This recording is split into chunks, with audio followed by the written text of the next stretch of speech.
galera, tá começando mais um Papo Raiz por aqui. O assunto de hoje extremamente convidativo para você que nos acompanha, que empreende, que tem um negócio ou que tá dentro de um negócio, porque a gente vai falar sobre as formas de escalar um negócio, uma pequena, uma média, uma grande empresa, por que não? Para um crescimento acelerado. Esse termo escalabilidade, daqui a pouco a gente vai falar um pouquinho sobre isso aqui. Tô com um cara que é mais do tradicional, mais do varejo, vai contar um pouquinho da visão dele, que ficou meio na moda, ficou meio alto, ficou meio hypado, né, Juninho? Romantizado. Tudo tem que ser escalável. Hoje nós não estamos aqui com o mais romantizado dos escaláveis negócios, que é o Yuri.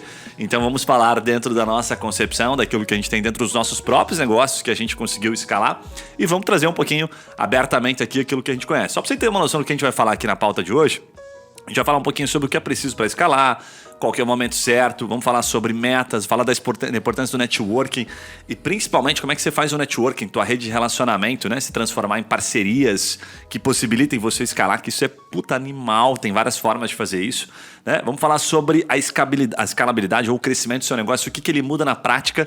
Isso é muito massa, porque é muito comum a gente só pensar em escalar e esquecer os problemas, né, que a gente vai trazendo junto com a escala de negócio, enfim.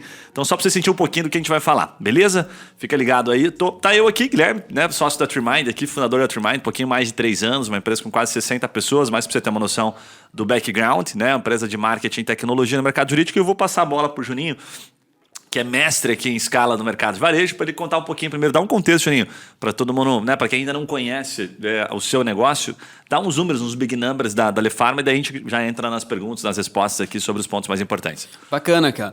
Eu tinha uma noção, assim, que o lance de escala, principalmente quando começou esse movimento de startup, assim, era sempre diferente do mercado tradicional. E eu falava, puta, mas o meu negócio então não é um negócio pra frente, porque ele não tem tanta escala, assim, né?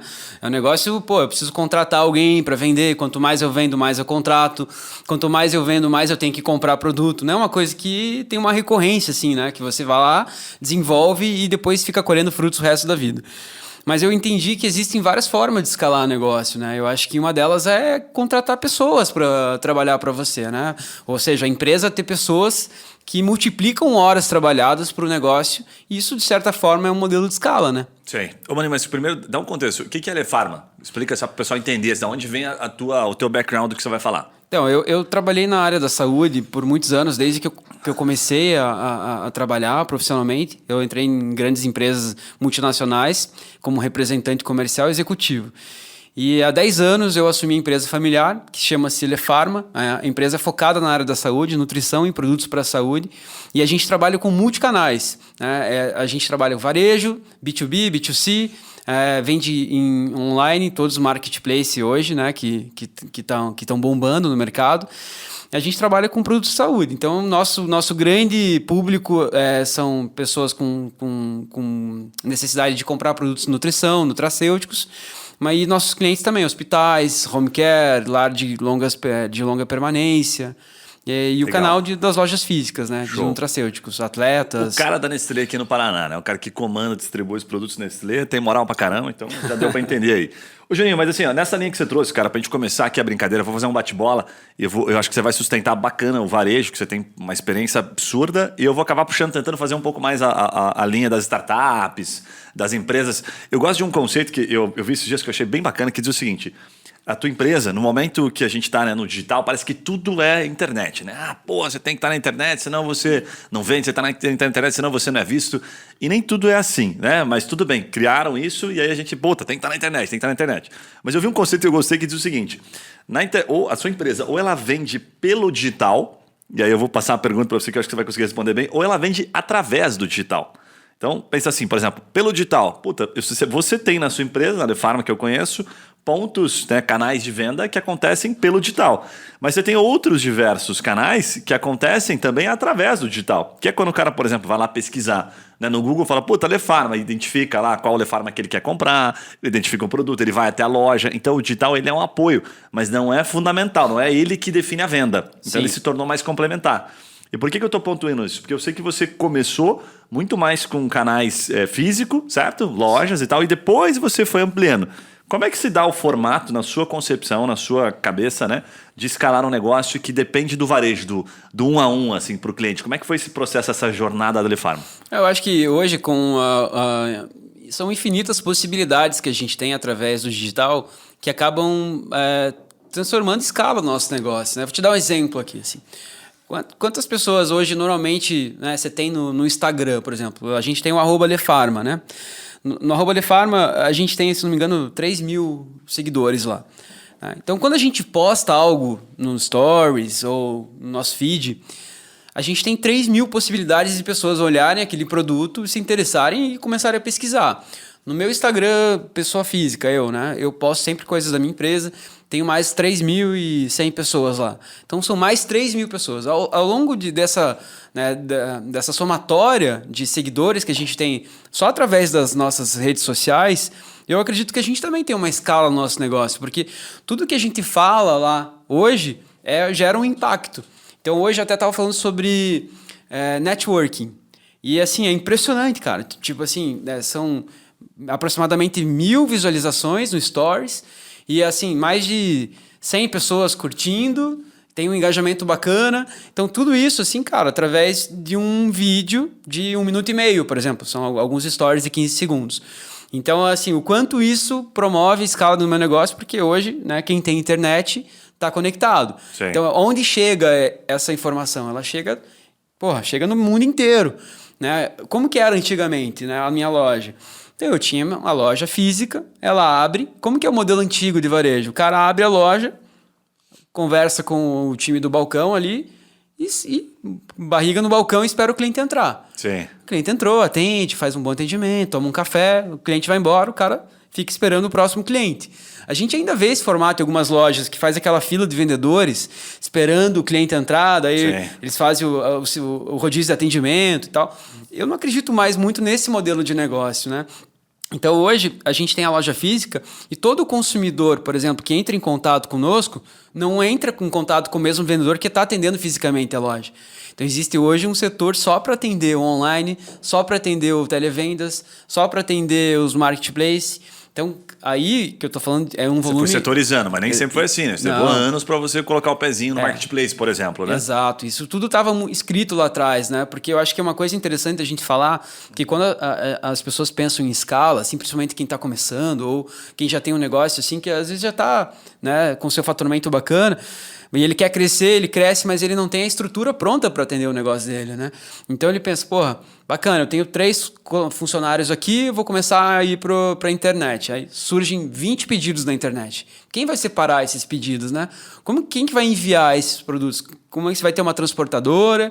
Você vai fazer a entrega própria? Então, cara, você tem que começar a se preparar para essa alavancagem de crescimento. Sim. E é isso, cara, que acontece que muita empresa quebra quando cresce, né?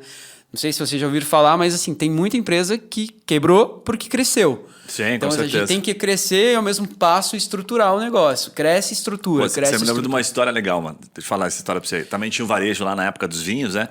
E aí, um certo dia, vendedor, viajei para o Rio de Janeiro, tinha um produto que era um produto próprio nosso, um espumante que a gente desenvolvia no Rio Grande do Sul, muito bacana. Inclusive dá para falar o nome, Doc Du, bombava. Se botar até hoje no Google, você vê umas garrafas super da hora, assim. Foi um produto que a gente teve muito sucesso. E aí eu comecei a viajar ao Brasil para vender aquilo. Aí olha a loucura, teve um mês lá que eu fui para o Rio de Janeiro e vendi, tomava, vendia e tal. Cara, chegou no final do mês, falei, sou bichão, meus sócios vão ficar, né, amarradaço.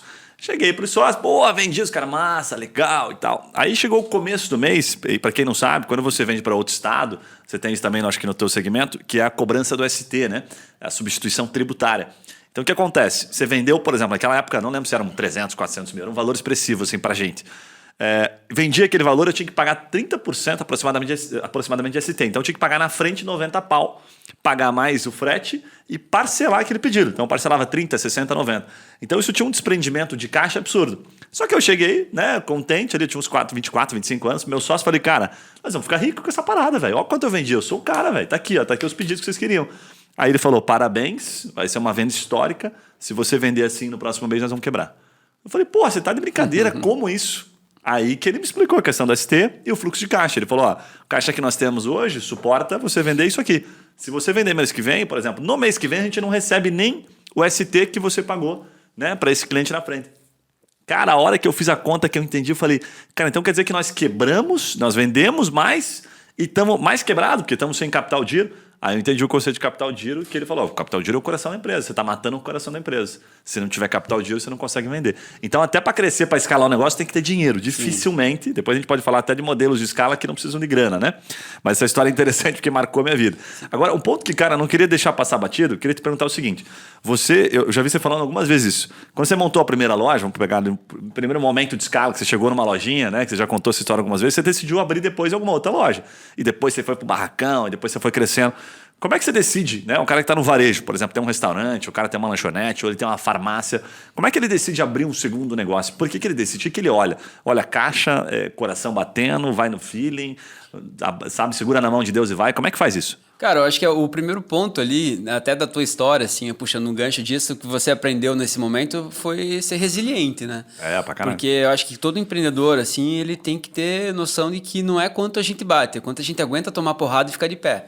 E não é romantismo falar isso, é a grande realidade mesmo, sim, né? Sim. A gente que tá aqui sabe quantas vezes a gente pensou assim, cara, quebrei. E daí 2 dias depois fala, puta, agora eu vou ficar rico. Né? 3 dias depois fala, puta, cara, quebrei de volta. Então é uma montanha russa, assim, né? Então quando eu pensei em abrir uma nova loja, assim, normalmente, cara, é uma puta de uma indecisão, eu não tenho certeza de nada. Muitas vezes eu falo, cara, no meio da obra você fala assim, puta, eu acho que eu não sei se eu fiz certo, mas agora eu não posso mostrar isso pra ninguém, né? Eu tenho que ir até o fim. Então, é esse que eu acho que eu tenho que ir até o fim. Óbvio que eu conhecia os números do meu negócio, né? Eu sabia, por exemplo, o estudo para abrir loja em outra cidade. A gente tem loja em Ponta Grossa também. Eu comecei a fazer uma pesquisa de quantos pacientes que a gente atendia em Curitiba, ou clientes em Curitiba, que vinham de Ponta Grossa. E aí eu fui para lá e fiz um estudo de mercado. Então, antes de abrir a loja, para você ter uma ideia, eu contratei uma pessoa para visitar os clientes, mesmo sem ter a loja lá. Contratei uma funcionária lá. E aí ela fez uma pesquisa, olha, se tiver uma loja especializada, há interesse seu em prescrever e tal, boa, sim, não tem uma loja aqui.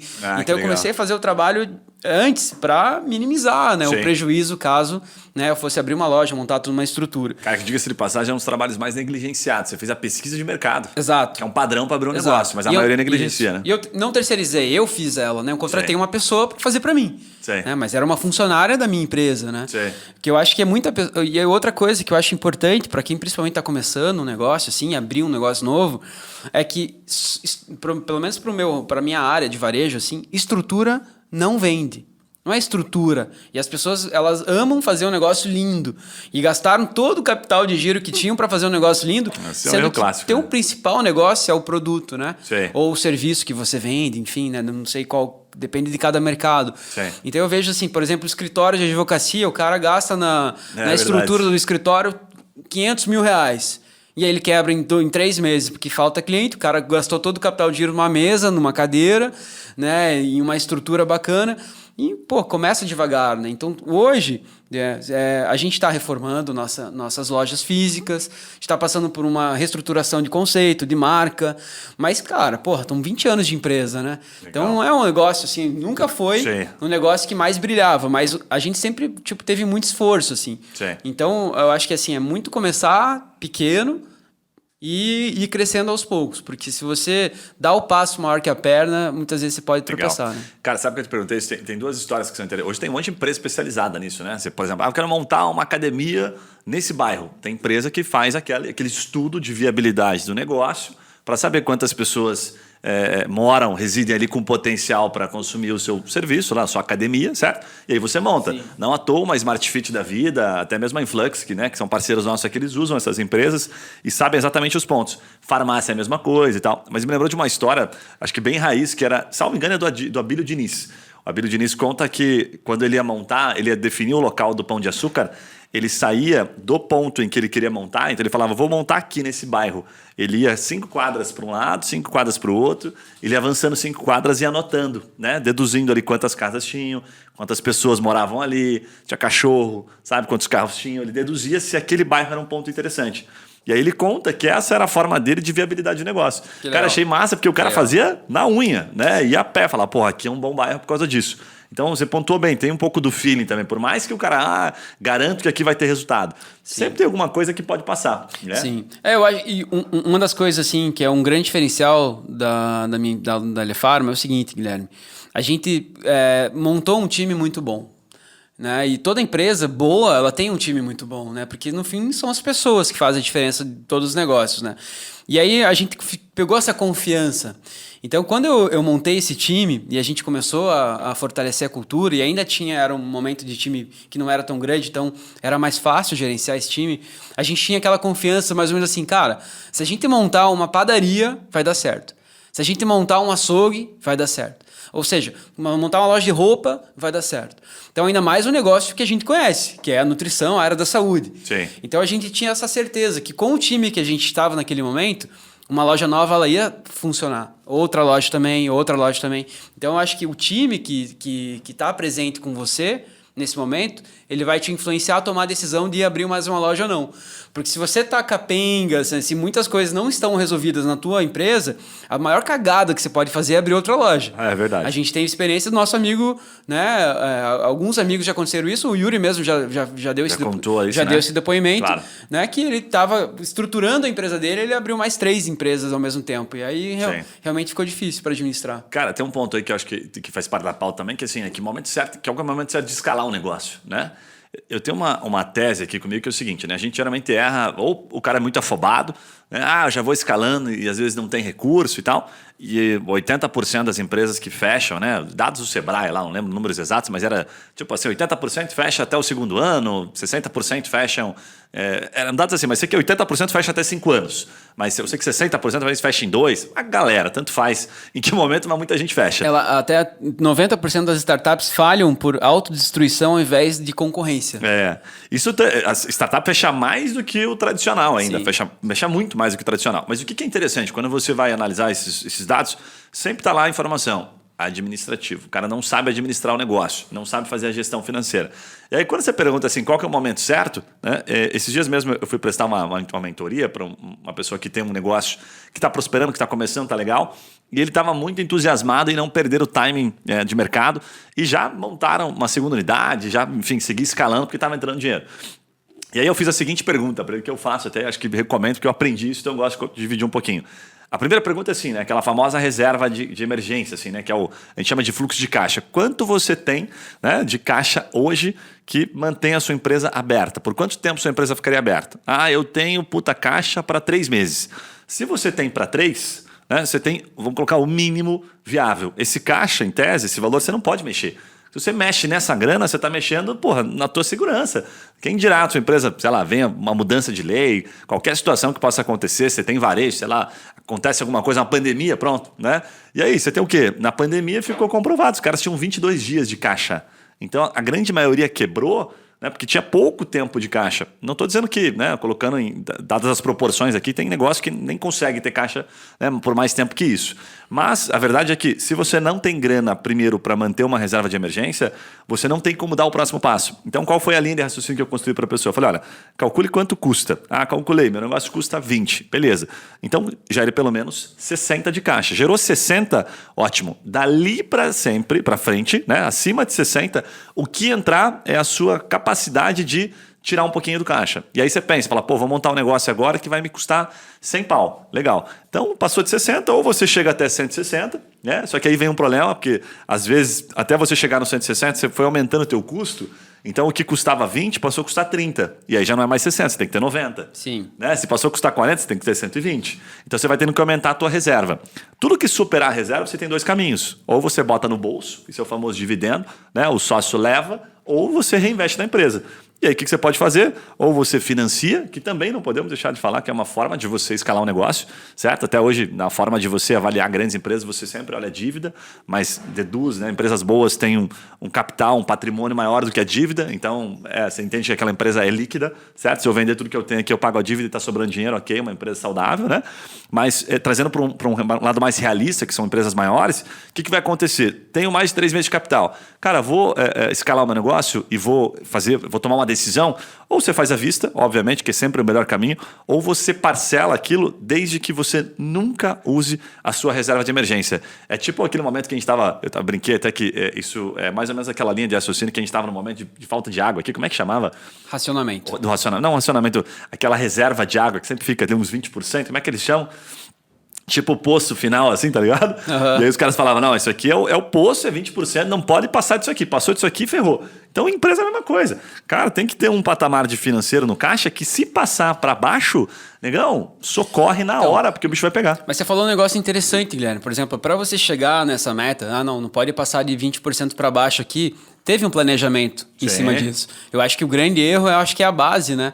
As pessoas não fazem o planejamento, né? Então, como é que você faz, por exemplo, esse planejamento estratégico do teu negócio para saber o quanto você tem que ter de lucro líquido, o quanto você tem que ter de fluxo de caixa? Você faz isso uma vez por ano, uma vez a cada 6 meses? Cara, Acho tem que um negócio contribuir interessante, ó. Então, primeiro essa questão para ficar fácil, né? Do caixa, eu calculo 3 meses, tá? Então, boto lá 3 meses do custo e, puta, aquela é uma linha de corte, vamos colocar assim, dali para cima, eu sei que tá seguro o negócio. 3 meses? Para efeito de caixa. 3 meses do custo da empresa. Do custo. Tá? O custo da empresa. Se você, tipo, por exemplo, tem um custo fixo de 20 mil reais, você Sim, tem que ter 60 mil. Exatamente. Tá? Aí você mantém 3 meses de caixa. Passou daquilo ali, puta, eu começo a tirar dinheiro. Porque daí eu sei que tá tranquilo, né? Tá. Tem outro ponto que é interessante, que também é o seguinte, né? Tem negócios, por exemplo, meu negócio trabalha com fluxo de caixa extremamente interessante, porque eu recebo na frente do cliente.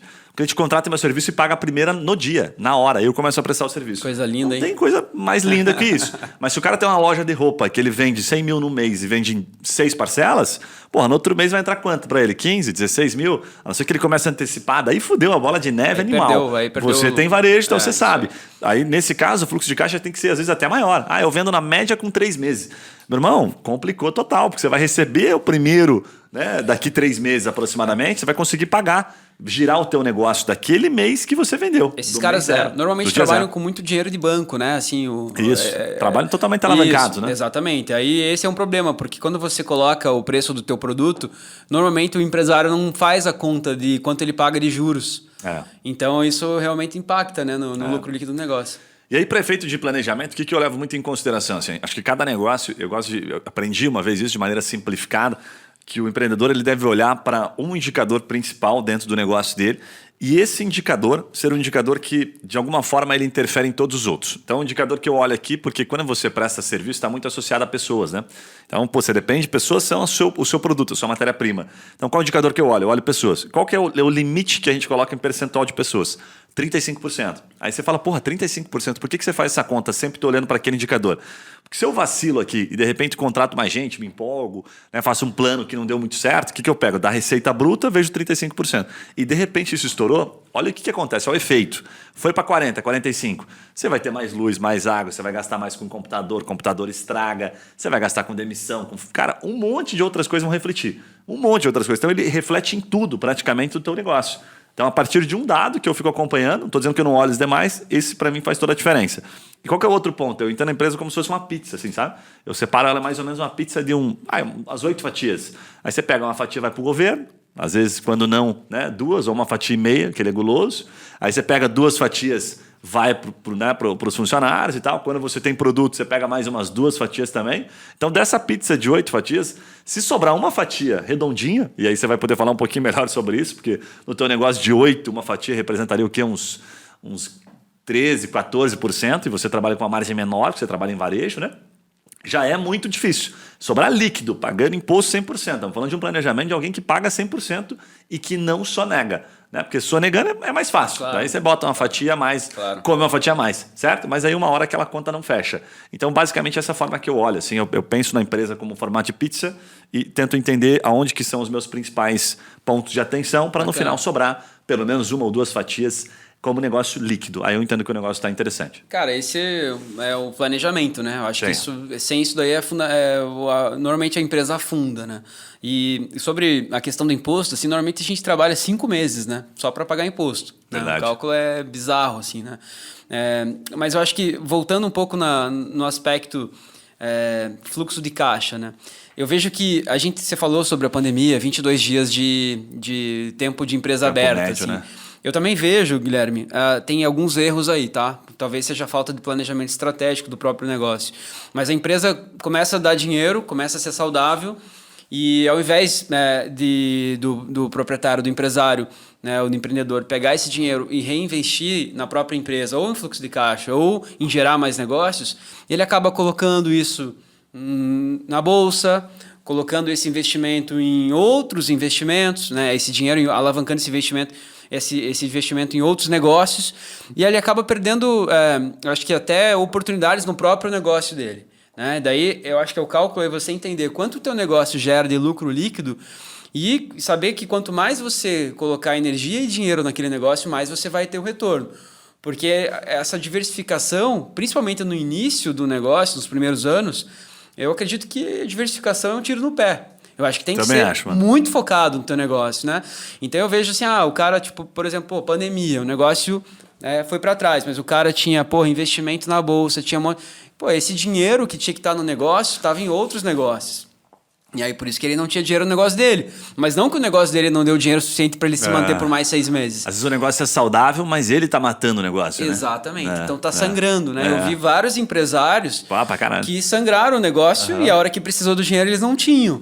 Né? Dinheiro estava em terreno, em casa, em apartamento, em apartamento na planta, em comprando estrutura. Então, cara, isso eu acho que é fundamental nos primeiros anos, você focar todo o teu capital para fazer aquilo dar certo, né? Eu gosto de pensar que tem duas... Bem legal isso que você trouxe. Tem duas linhas de raciocínio assim, mais simplificadas. Né? Ou você tem um lifestyle business, assim, tipo... Eu chamo de... Para dar um nome mais simples, porque esses nomes são bonitinhos, eu chamo de vaca leiteira. Né? Eu gosto aqui porque a TreeMind foi montada com essa percepção, vaca leiteira. E eu falei vaca leiteira desde o começo porque eu queria dizer o seguinte... Cara, eu preciso pegar o leite das minhas crianças. Né? Hoje eu tenho 2, né? Uma mais recente, mas tinha que, né, pegar o dinheiro, a pensão da minha filha e tal. Então sempre foi uma preocupação desde o começo, assim, né? Mas brincando um pouquinho, qual que era a minha premissa, a mensagem? Eu preciso tirar, cara, preciso sobreviver com isso aqui precisa dar dinheiro, precisa pagar minhas contas, né? Não estou vivendo de um negócio, por isso que eu falo que é o lifestyle business, é a vaca leiteira, que eu vou construindo, ela tem que estar o tempo todo me dando recurso. E eu vou cuidar muito dessa vaquinha para que ela nunca quebre. Então é basicamente isso que você trouxe. Fala, puta, daqui eu não fico tirando toda hora, essa empresa é saudável, o dono mata ela. E o outro modelo de business que a gente falou um pouquinho, né, não entrou tanto nisso, daqui a pouco a gente vai entrar mais, que é a questão do negócio que ficou um pouco mais romantizado. Porra, todo negócio tem que escalar. Então o que o cara faz? Ele pega um negócio que é um negócio interessante, que é uma vaca leiteira, que dá o seu dinheirinho todo mês, né? Dá 10 mil, só que o cara vai lá e, torra aquela grana para tentar fazer um negócio escalável.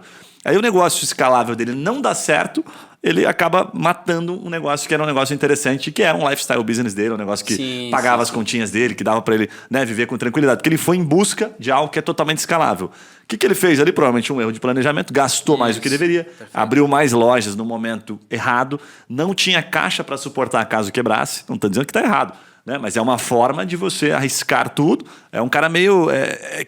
tem coisas que são muito moderninhas de falar, tipo, skin the game. Não, o cara tá... Mas, cara, às vezes skin the game demais, eu tô pra te falar que isso não é nem tanto skin the game. Pra mim isso é muito all-in na parada, assim, sabe? Eu vou fazer aqui, se der boa, ok. Lava a égua, se não der, eu quebro, tá ligado? Fico devendo, gera um transtorno, gera infelicidade pra minha família. Então, no final das contas, assim, pra acabar o raciocínio, seria assim, irmão. Você tá no negócio pelo quê? É para te deixar feliz nesse momento ou é para te deixar feliz lá no futuro? Se tivesse para ser feliz lá no futuro quando ele estiver gigante, tem que rever. Porque às vezes o cara fica naquela, eu só vou ficar feliz na hora que meu negócio estiver com tantas pessoas e faturando milhões. Às vezes já está gerando impacto para uma galera que está lendo o teu negócio. Sei lá, você tem 30, você tem 15, você tem 20 pessoas, aquelas pessoas já dependem daquilo ali. Sim. Cara, acho que você vai ser muito mais infeliz se você der um passo agora e, não conseguir manter o emprego daquelas 15, 20 pessoas. Não é mais só você. Sim. E aí o bicho pega. Eu estava assistindo uma palestra do João Adib, né, do Grupo CIMED, e aí era uma empresa de investimentos que levou ele para dar essa palestra, e eles falaram lá entre os bastidores ali e tal, porra, João, mas por que você não investe com a gente aqui, cara, um pedaço desse capital? Daí ele falou, cara, você vai me dar 10% líquido ao mês ou não? Daí os caras, porque é o que eu tiro do meu negócio, 10% líquido ao mês. Então, quanto mais dinheiro eu coloco lá, mais dinheiro eu vou ganhar, 10% líquido ao mês. Então, a hora que você tiver um produto assim, você me liga.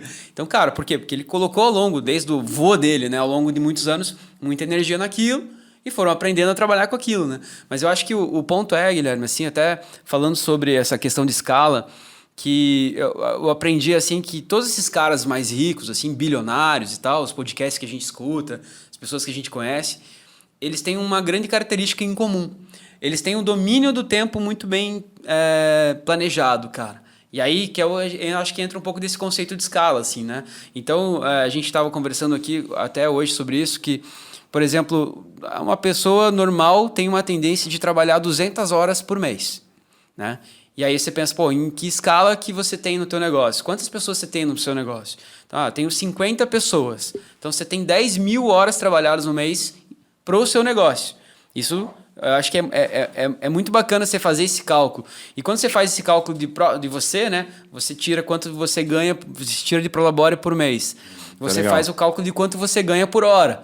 E quando você começa a colocar energia em outras coisas, aí você faz o cálculo, pô, peraí, a minha hora é muito caro para eu gastar energia fazendo essas coisas aqui, né? Você é um cara que faz isso muito bem, pra né? Caramba.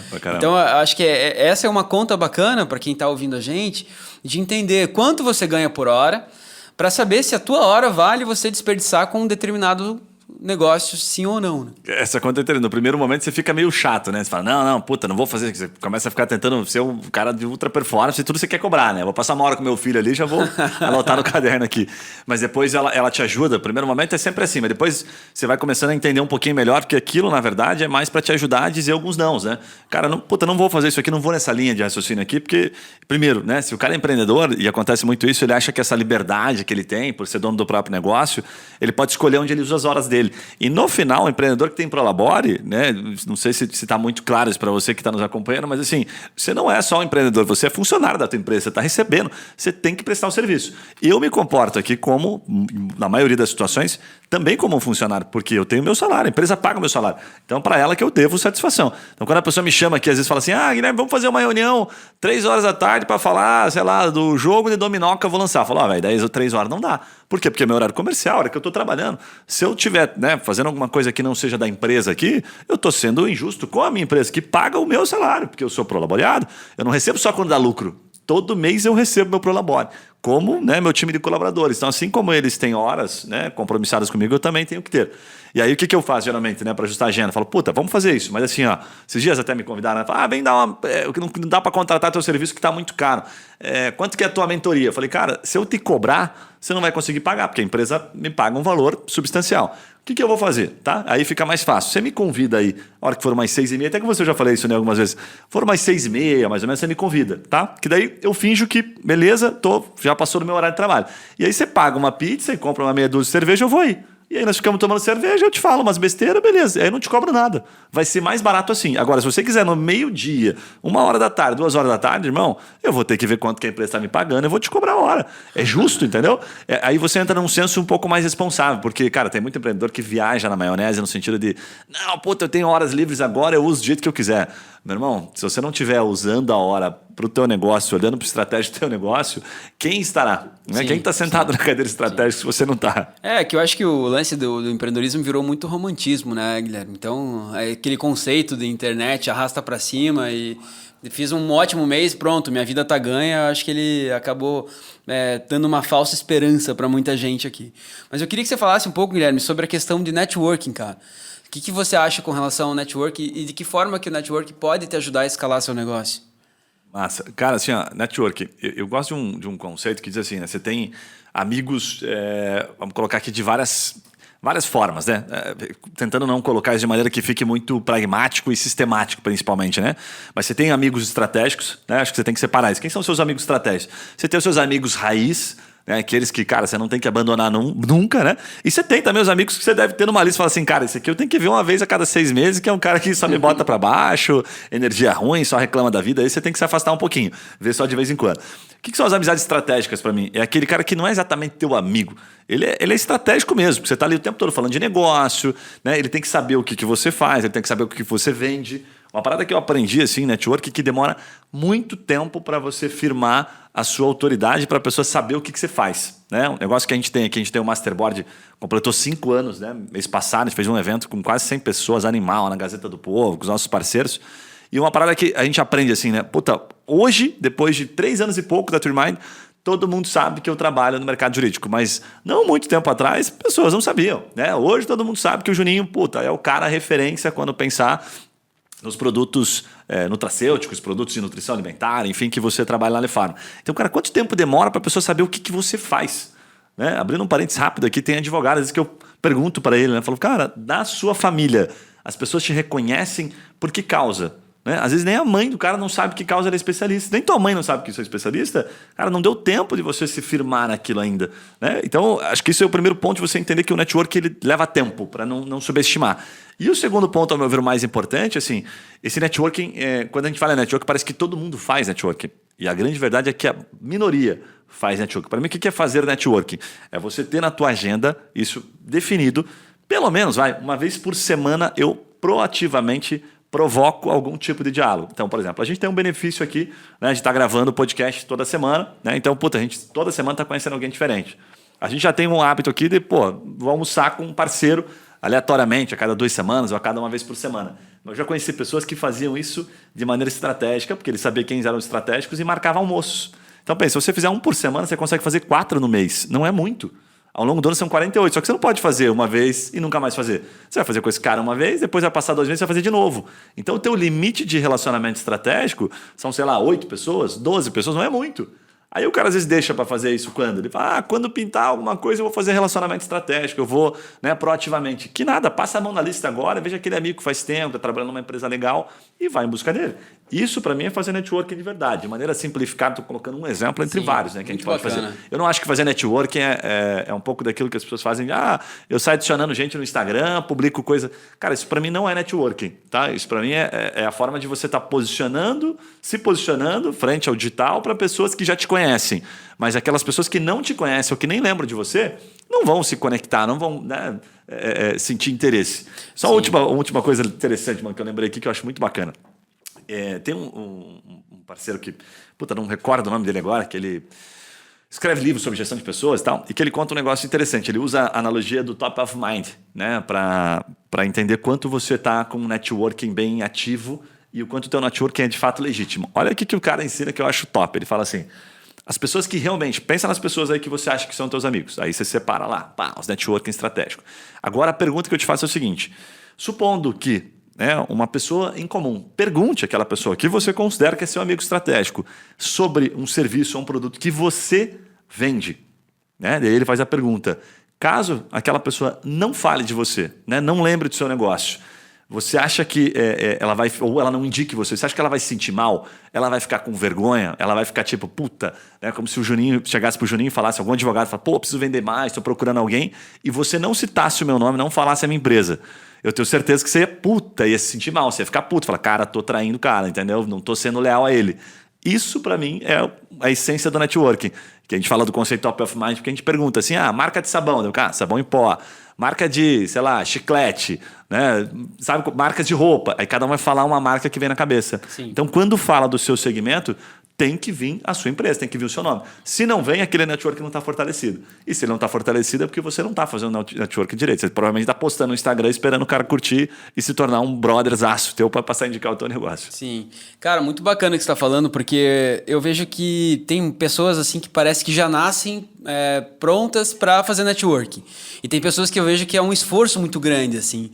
Né? Você vê aqui no nosso próprio grupo ali, assim, pessoas que vêm e, cara, o quanto elas se esforçam para vir, assim. E muitas vezes, se tiver algo, tomara que não dê para ir, né? Você vê que a pessoa, tomara que não dê, tomara que surja alguma coisa e acaba vindo e tal. E a gente já faz isso de uma forma genuína, né? Então a gente faz isso de forma que isso gera negócio mesmo sem a gente querer. Eu acho que a grande questão do networking, para mim, ela como um empreendedorismo, assim, ela tem que ter uma resiliência. Sim. Porque a pessoa, ela vai num evento, ela fala, já fui num evento. E nunca mais voltou, né? Então ela acha que aquele único encontro que ela foi vai gerar negócio para ela o resto da vida. Né? Sem entender que, tipo uma academia, né? O cara vai pra academia, você vai pra academia hoje, aí você fez lá a tua musculação, você chega em casa, você se olha no espelho e você fala, cara, o que mudou? Nada.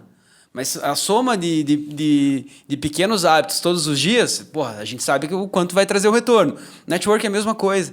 Então a gente precisa ir várias vezes nesse evento, várias vezes nesses grupos, várias vezes o post, por exemplo, postar para fazer network. Cara, fiz um post lá na minha caixinha e ninguém escreveu. Cara, faz 1 por semana, ao longo de 1 ano para você ver. Então é o resultado de pequenas ações que geram um network bacana. Agora, com relação ao que o network pode gerar, eu até fiz um questionamento no meu Instagram na semana passada, perguntando assim, da onde vocês me conhecem, né?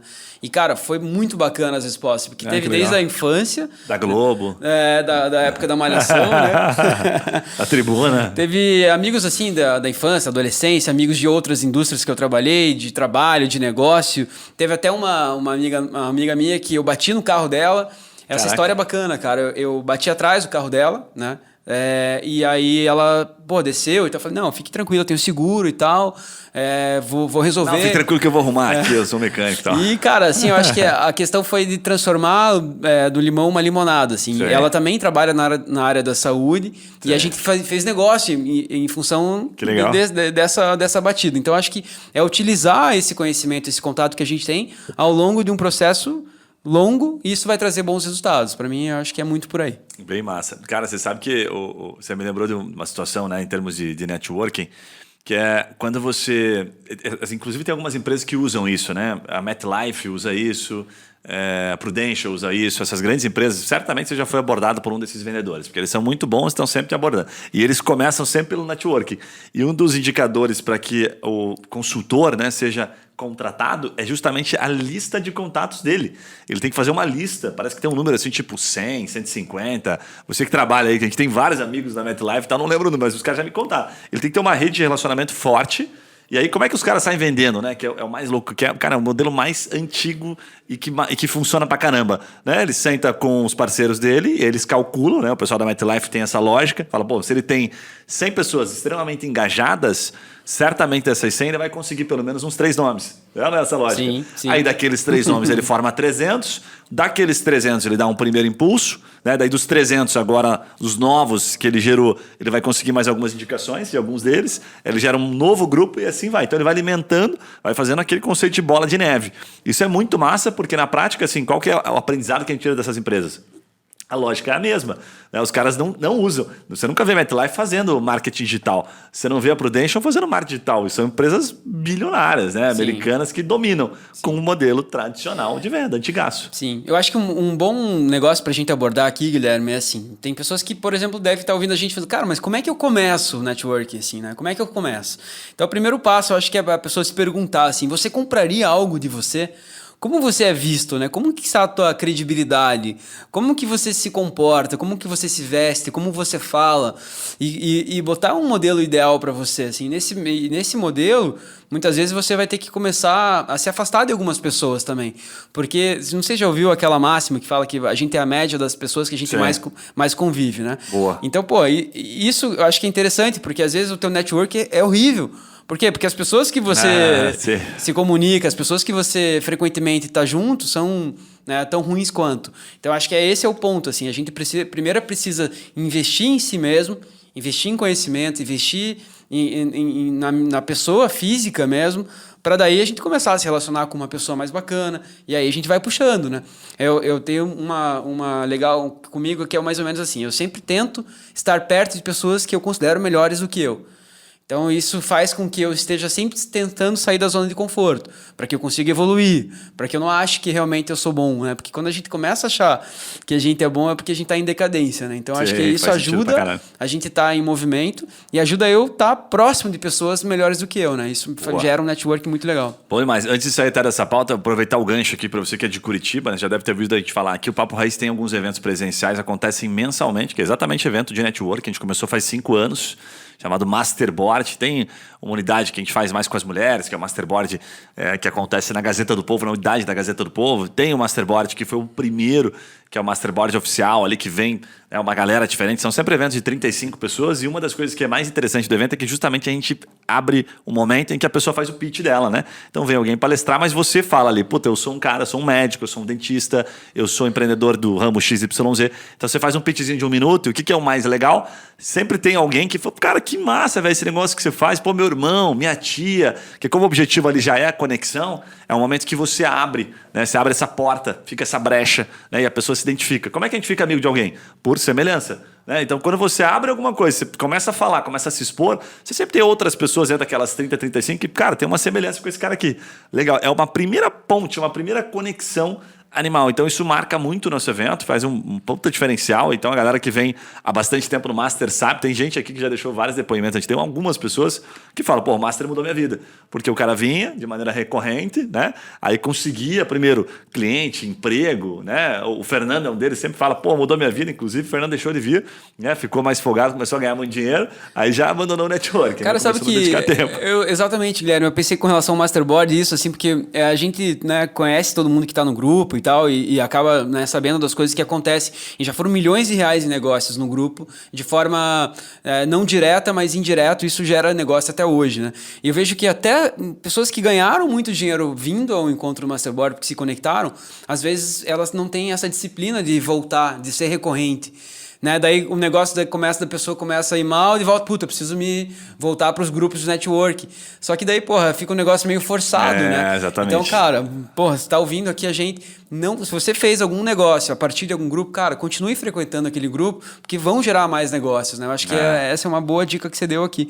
Mas eu queria te perguntar, que é uma curiosidade minha, Gui, com relação à gestão de negócio, depois de você escalar, né? Por exemplo, você começou uma empresa lá com 10 pessoas no teu time, aí foi crescendo, pô, hoje você está com mais de 60 pessoas aqui hoje na TreeMind.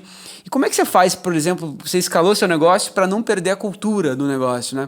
Porque ele cresceu justamente porque tinha uma cultura inovadora, uma cultura que conquistou, né? E aí quando você cresce, você tem que criar uma metodologia, uma disciplina. Como é que você faz aqui na tua empresa hoje para não perder isso? Cara, legal. Assim, ó, a gente seguia por algo chamado OKR, né? Que é um negócio que a gente gosta bastante, que define bem quais são as funções mais importantes da pessoa.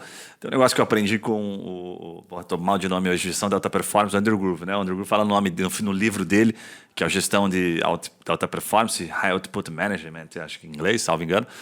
E aí ele conta o seguinte, ele fala, primeiro, se você não sabe, se a pessoa que trabalha, né, com você, ela não sabe o que de cara, quais são os indicadores dela, de core, né, o que você espera dela, certo? Tem alguma coisa errada, você não deixou claro, né, tá desalinhado. Então você chega lá, puta, vou trabalhar na sua empresa, tá? O que você espera de mim, Juninho? Eu não sei, espero que você venha, senta a bunda aí e trabalhe. Cara, tá errado, você não consegue dar uma direção para ela, você não consegue dar uma direção e nem saber, né, dar um senso para ela de meritocracia, não sabe para onde ela pode ir, então é difícil. E como é que você faz essa análise, né? Para mim são pontos bem importantes, assim, difíceis de fazer, mas depois que você cria o hábito é muito legal. Primeiro você senta, né, com o próprio time e passa a percepção do todo, né? Você tem que ter uma percepção muito clara de onde você está caminhando, envolver o time nisso, por óbvio, né? Fazer com que eles também comprem a ideia, certo? Para depois você começar a destrinchar. Então vai lá do CEO e vai destrinchando até a base. O que acontece? Tem um ponto legal nisso que eu gosto de estabelecer sempre no máximo 3 indicadores, que são os indicadores-chave que a gente fala, que é exatamente o que você precisa fazer no teu dia. Então, vou te dar um exemplo pelo meu aqui, né? E eu vou abrir até um parênteses. O que é mais importante? Às vezes, quando a gente chega nesse patamar assim, de entender os 3 indicadores, é muito comum, eu presto muito esse tipo de mentoria, de organização, de tempo, de disciplina, saber o que prioriza, e eu vejo a galera se perdendo porque os caras estabelecem tipo 15 coisas. Né? Eu sento com empreendedores e falo, cara, o que você faz na tua empresa? Aí ele bota 15 coisas. Daí eu falo assim, dessas 15 coisas, quais são as 3 mais importantes? Que se você fizer, mata a pau as outras 12. Aí ele fala, pois é. Daí eu começo a fazer o exercício. Né? E por que eu gosto de fazer essa lógica? Eu vou explicar o que eu faço no meu aqui, né, para você entender um pouco da gestão do meu tempo, mas porque eu fiquei muito curioso por muito tempo de como, sei lá, o Bezos fazia a gestão do tempo dele, de como os grandes, sabe, CEOs de grandes empresas fazem, porque o cara não tem tempo para dar feedback para toda a equipe dele semanal. Né? Putz, o que esses caras fazem? E aí você vai aprendendo que esses caras estão cagando a grande maioria das coisas, só que ele pega 2, 3 coisinhas, vai e rasga aquilo ali e faz tão bem feito que supera todas as outras. Então o cara vai deixando um monte de coisa pelo caminho. O famoso foco de incêndio. Ele pega aquele foco e fala, isso aqui, se eu não fizer bem feito, ele vai, né, botar fogo na minha empresa. Então hoje eu faço isso sempre trimestral, para eu poder ficar mais tranquilo também. Então tem coisas que eu realmente tiro da frente. Tem projetos aqui, assim, tem coisas que eu não considero importante nesse trimestre. Vou te dar um exemplo, né? A gente tem aqui um blog, com mais de 200 mil de tráfego. E na nossa gestão de marketing, no OKR desse trimestre que nós estamos agora, né, que é o trimestre que acaba no final de setembro, nós tiramos o foco daquilo. Por quê? Porque vimos que tinha uma outra coisa que era mais relevante. Quer dizer que eu vou abandonar aquilo para sempre? Não, a gente fica olhando, fazendo aquilo um feijão com arroz, mas não olha estratégico, porque não consideramos ele importante. A gente senta no final do trimestre e olha, e aí, no próximo trimestre, o que vai ser estratégico? Estratégico agora vai ser o blog. Aí eu trago ele. Enquanto ele não se tornar estratégico, dentro desses 3 indicadores, eu não puxo ele. Mas ele continua existindo. Não estou olhando para ele como pilar estratégico. Então, o que eu faço hoje, né, como CEO da empresa, basicamente é assim. Eu divido meu tempo em 3 partes. O primeiro deles que eu considero, acho que o mais importante nesse momento, né, que se mantém ainda nesse trimestre, é ensinar pessoas. Então, eu fico o tempo todo, gasto mais ou menos um terço do meu tempo, talvez até um pouco mais, em reuniões de alinhamento e treinamento. Todos os dias eu dedico tempo para isso. Porque sei que se eu ensinar, né, aquelas pessoas ensinadas da forma correta, elas vão conseguir, e hoje estamos colhendo um pouco desses frutos. O segundo ponto importante, que eu olho bastante, e agora no próximo trimestre já sei que vai ser um dos principais, eu envolvo duas coisas, que é marketing e vendas. Então, estou sempre olhando para o marketing interno nosso e para vendas, acompanhando isso. Um pouco mais para o marketing até do que vendas. Então, o que eu dedico tempo? Eu não falho o podcast da TrueMind, né? Não falho na parte de tráfego, eu tenho as reuniões sobre marketing, eu não falho em vários aspectos ali que são importantes para manter, né, o negócio em crescimento. E o terceiro, e não menos importante, aí eu misturo, separo um pouquinho de tempo, mas eu vou muito aqui para o administrativo, que eu tenho reuniões semanais, e feedbacks com pessoas estratégicas, com lideranças, com grupos, né, com os squads, que são os mais importantes. E aí, dentro desse squad, por exemplo, de vez em quando pintar um cliente, alguma coisa assim. Então, eu estou numa posição que eu não falo mais tanto com o cliente, mas falo através das lideranças. Né? E só para finalizar o raciocínio, cara, por exemplo, o que eu vou fazer, já sei, no mês seguinte. Eu organizei isso esse trimestre, fiz isso propositalmente, de ficar um terço, dando treinamento pra caramba.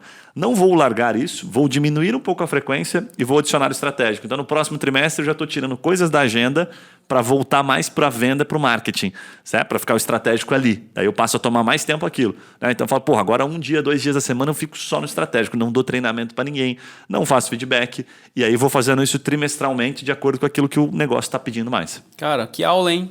É legal esse formato, né, Muito mano? bacana, muito Fica bacana, cara. Quando a gente trabalha essa questão de liderança, principalmente divide, né, as áreas da empresa, eu fiz isso lá, né? A gente dividiu em várias caixinhas.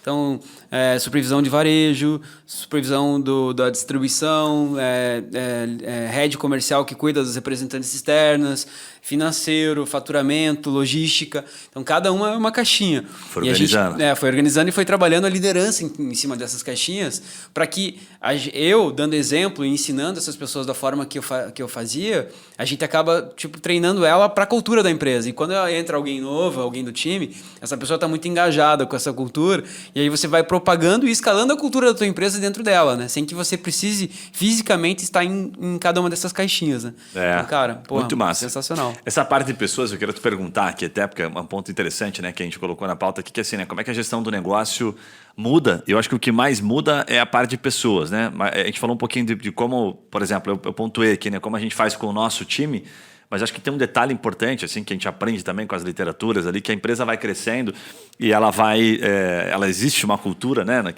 aquela massa, você querendo ou não, né, e se você está dentro do negócio e não foi você que criou a cultura, provavelmente alguém criou para você, então fica muito esperto com isso, porque isso é muito importante. Mas acho que o que muda muito é quando você passa a entender que as pessoas são a chave, né, e isso pode acontecer lá no começo. Então, quando a gente fala assim da escala, o que eu percebo muito, por exemplo, assim, tem amigos próximos, né, que estão montando um negócio, o negócio começa a ir bem.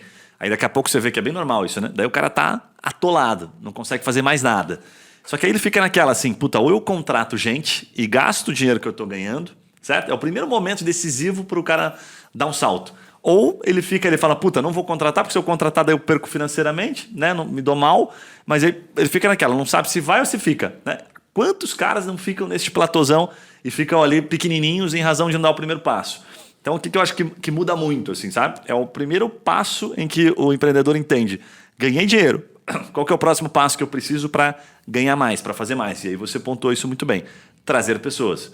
Né? E aí, enquanto o teu time é pequeno a ponto de você ter conversas, sabe, de corredor, com todas as pessoas que trabalham contigo, o teu time está pequeno a ponto de você não precisar, talvez, pensar em cultura, mas você vai ter que ir dando exemplo. Agora que o teu time começa a aumentar, a ponto de você não conseguir falar com cada um que trabalha com você diariamente, como se fosse assim, passou de 6 pessoas, 8, começa a fazer algumas reuniões. O que são essas reuniões? Vou fazer uma reunião por semana, vou fazer um alinhamento, né? Vou começar a cobrar alguns aspectos de cultura. Comecei, e aí eu gosto da lógica também que é uma lógica do Rei Dalio, né, do Princípios, que ele fala assim, um bom head, ele fala com 4 a 8 pessoas. Então, quando meu time chega a 8, eu sou o head, né, eu sou o dono da empresa, ok. Chegou em 12, cara, você já tem que ter alguém ali embaixo, porque senão você já não vai conseguir dar conta. Como é que você vai trocar o feedback com esses caras? Né? E por que eu estou pontuando isso? Você está querendo saber como é que você olha para isso lá? Porque você acabou de pontuar. Você bota nas caixinhas uma pessoa organizando cada uma das coisas. Porque tem coisas muito padrões e básicas, tipo o feedback, que é muito legal na teoria, mas muito difícil na prática de você aplicar. Porque às vezes o cara não está pronto, às vezes tem muita gente embaixo, né, no guarda-chuva daquele head, ele não consegue dar feedback. É uma coisa que eu também acabei eliminando, por exemplo, um pouco da minha parte como CEO aqui nos últimos 2 meses, né? Matei um pouquinho o feedback naquele momento para priorizar mais treinamento. Então você vai tomando decisões estratégicas. Mas o que eu queria deixar pontuadas, que foi uma das principais lições, é que se você não chegar em um momento e pensar que o teu negócio vai escalar no número de pessoas também, por mais que eu tenha uma startup e essa startup seja tecnologia e tal, você vai ter que formar uma base de gente que para suportar essa pirâmide não vai conseguir suportar se não tiver gente lá em boa. A gente falou no outro episódio, né, de formar líderes e identificar pessoas talentosas. Então, cara, isso é muito complexo essa parte, né? Cara, no começo, normalmente você faz, né? Porque a empresa é pequena, você é óbvio que vai ter que dar os teus feedbacks ali para 3, 4, 5 pessoas, até 8 pessoas, como você falou.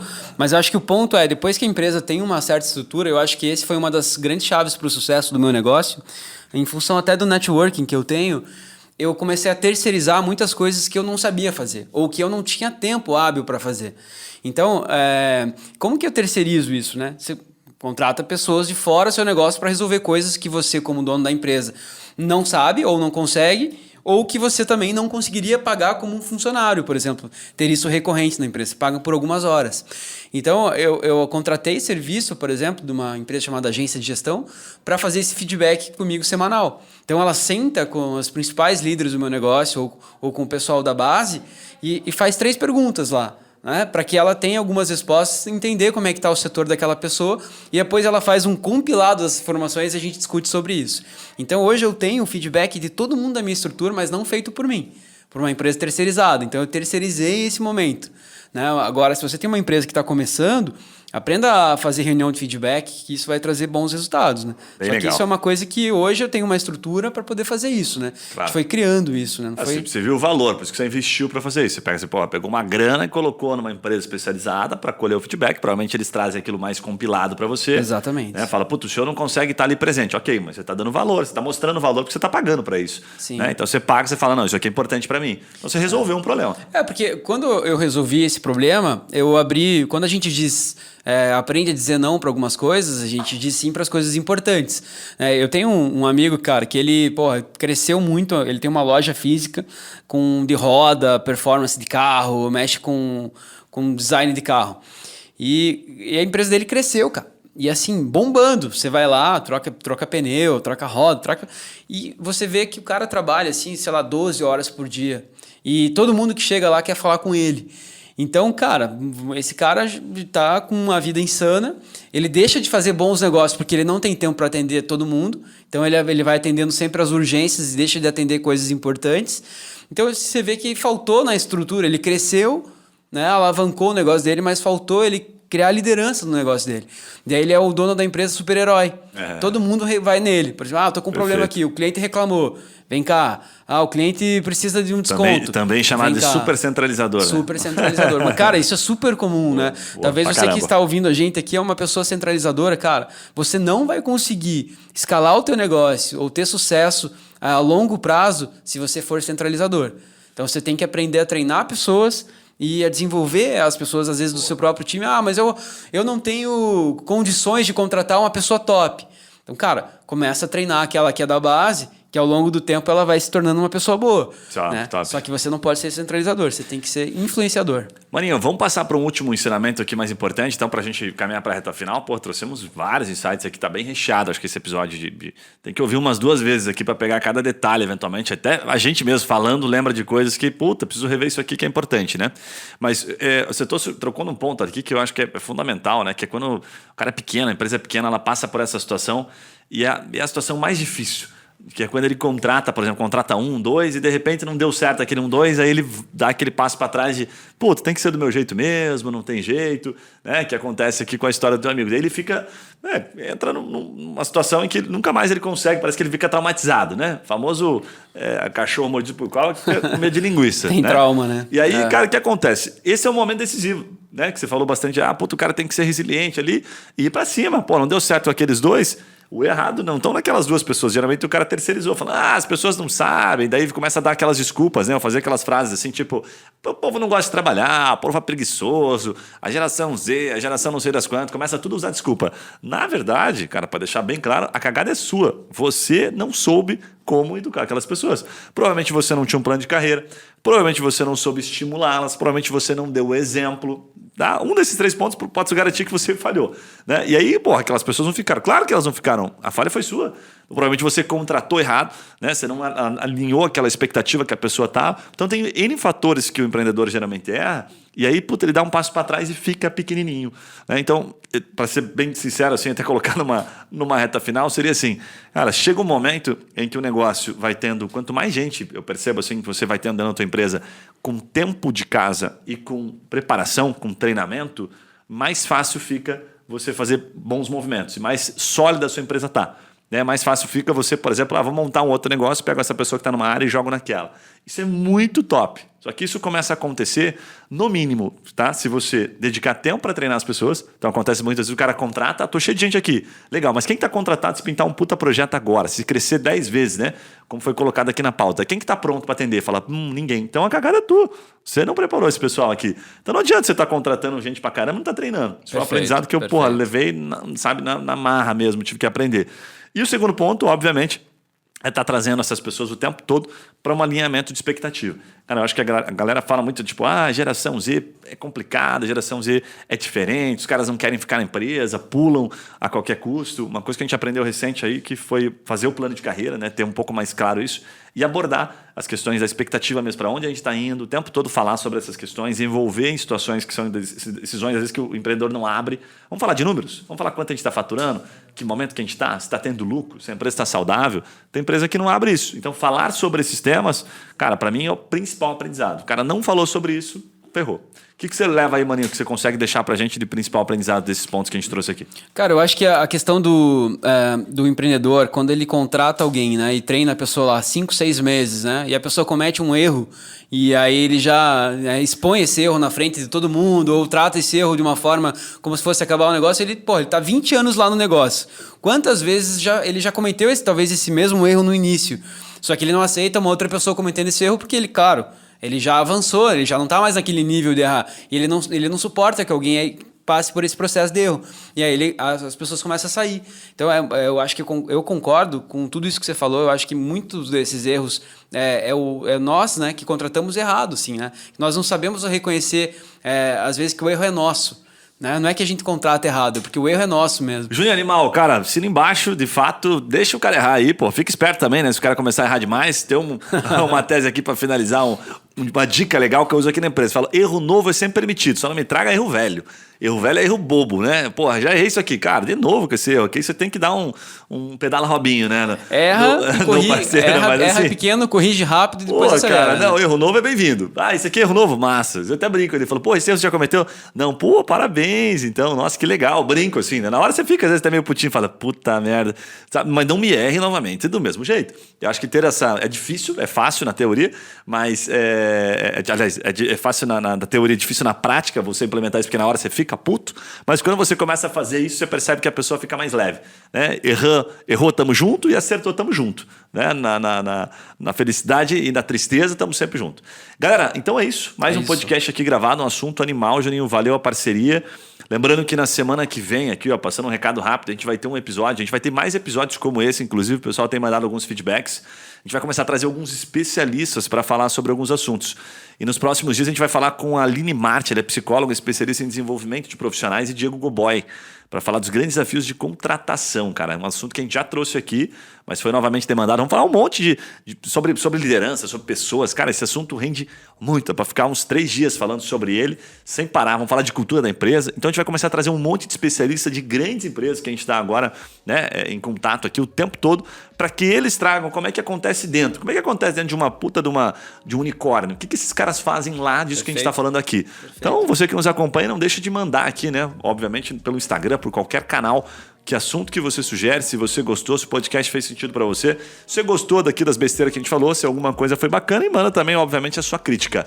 Certo, Juninho? Certo, cara. Eu acho que muitas das coisas que a gente falou aqui hoje são coisas que parecem mas eu acho que uma das grandes falhas das empresas é por não falar aquilo que parece óbvio. Porque as pessoas deixam de fazer, né? Por mais que pareça óbvio, eu acho que é importante você estar sempre se reciclando, né? Falando sobre coisas que são importantes, principalmente pro time que tá chegando. Ah, mas já falei isso. Não, volta a falar, porque tem pessoas que quando você falou, elas não estavam no seu negócio. Então, acho que é bacana quando a gente fala aqui sobre contratação, sobre a importância do network. Parece tão óbvio, né? Mas é importante a gente falar sobre, discutir sobre e estar sempre conectado com esses assuntos. Famoso feijão com arroz, né? Perfeito. Top demais. Então já sabe, esse é aquele momento que a gente pede pra você. Não esquece, se inscreve aqui no canal, deixa o seu comentário, compartilha com aquele brother aí que precisa ouvir um pouco daquilo que a gente falou aqui nesse podcast hoje. E obviamente fica ligado aí que nos próximos podcasts a gente vai sempre trazer novidades, vai trazer assuntos como esse. Não deixa de mandar o seu feedback, que é extremamente importante. Um abraço e a gente se vê nos próximos podcasts. Valeu! Valeu!